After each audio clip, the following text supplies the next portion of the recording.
All right, for our last example, we're going to take a look at just yet another situation. You're given a vertex or two vertices, and you're told that the foci are 18 units apart. And from this, you have to kind of reverse engineer and figure out what's going on and find all the information about it. So let's see here. First things first, let's plot our vertices. So to do that, we're going to draw ourselves a picture.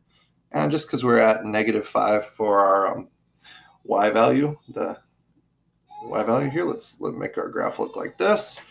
And let's go for now just 3, 5, and 7. Oops, that's 7, that's 5, that's 3. And so somewhat accurately, I guess it's not really accurate at all, but whatever, it'll be fine. -5 over here in the y direction. So 3, -5, this is our first vertex, and 7, -5. And so from that, I can tell that this thing is going to open to the right and left. So we're going to go ahead and put these in blue like we have been. Okay, so what else do we know? Well, from this, we can figure out, I'm going to go ahead and draw that transverse axis in as a dashed line here. Well, we know the vertices are centered symmetrically about the center. From that picture, I'm hoping we can see that the center is, sure enough, 5, -5. So I'm going to go ahead and add that to the things we know. Center, 5, -5. Okay, so now the foci are 18 units apart. Okay. Well, before we look at the foci, let's identify what we can. Oh, no, it's all good. So the foci are 18 units apart. That means that it's 1/2 of 18 equals 9, and that tells us we're 9 from the center. Since we've already found the center, we can go 9 from the center. So 9 from the center, we're going to need some more horizontal axis here. Our center value of 9, if you continued on that transverse axis, 5 plus 9 would put you out at 13. So focus number 1, the right focus, if you will, is over here at 13, -5. And now to the left. Well, if you start at 5 and go 9 in the negative direction, well, that's going to take you over here to -4. 5 minus 9 is -4. And so your second focus is down here at -4, -5. So let's add that. Oh, well, I don't need to rewrite the word foci. It's right there. So we've got -4, -5, and we've got 13, -5. I'm feeling pretty good about this already. Okay, so that was, what did we do? First thing we did was, 1, we used our vertices. 1 halfway between equals our center.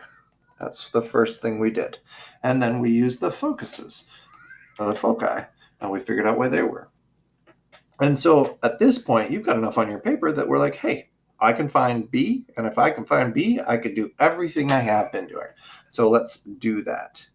So we'll draw our little picture. And from the center to our vertex, well, how far is that? But to help us draw our picture, let's actually summarize what we know.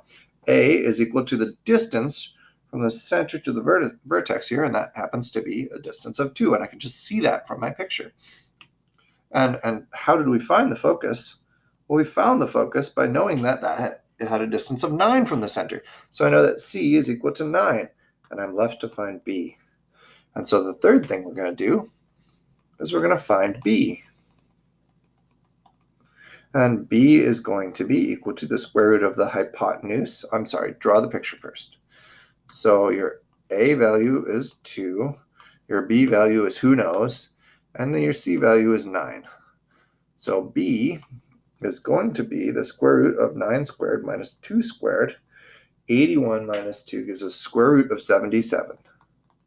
And so to summarize up here, B is equal to root 77. To help us figure that out, we're going to say that that's about 8.77. So now the next thing to do is we could graph this thing, but let's just say that I'm telling you, I haven't even told you this, but let's just say this question is really, hey, find the equation for this thing. Okay, so 4, we're ready now to figure out the equation, even without graphing it. Here we have to think, okay, well, what form is this thing going to take? We know that this thing, from the picture we have, opens to the right and to the left. And so that's going to be x minus h quantity squared over a squared minus y minus k quantity squared over b squared equals to 1. Now we know a lot of these points. We know h and k are the center value. So, all right, filling that in, h at x minus 5 quantity squared over a squared. Well, a squared is 2, so 2 squared minus y minus k. So y minus k. Well, k is negative 5, so y minus a negative 5. Careful with your signs there. Quantity squared all over b squared. Well, b squared is the square root of 77 squared equals to 1.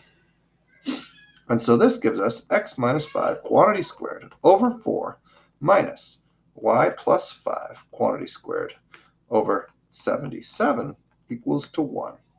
And we could, if we wanted to, do the same thing we have been doing. Graph everything out, find the equations of the asymptotes and whatnot. But we're going to stop this at having generated the equation for our final example.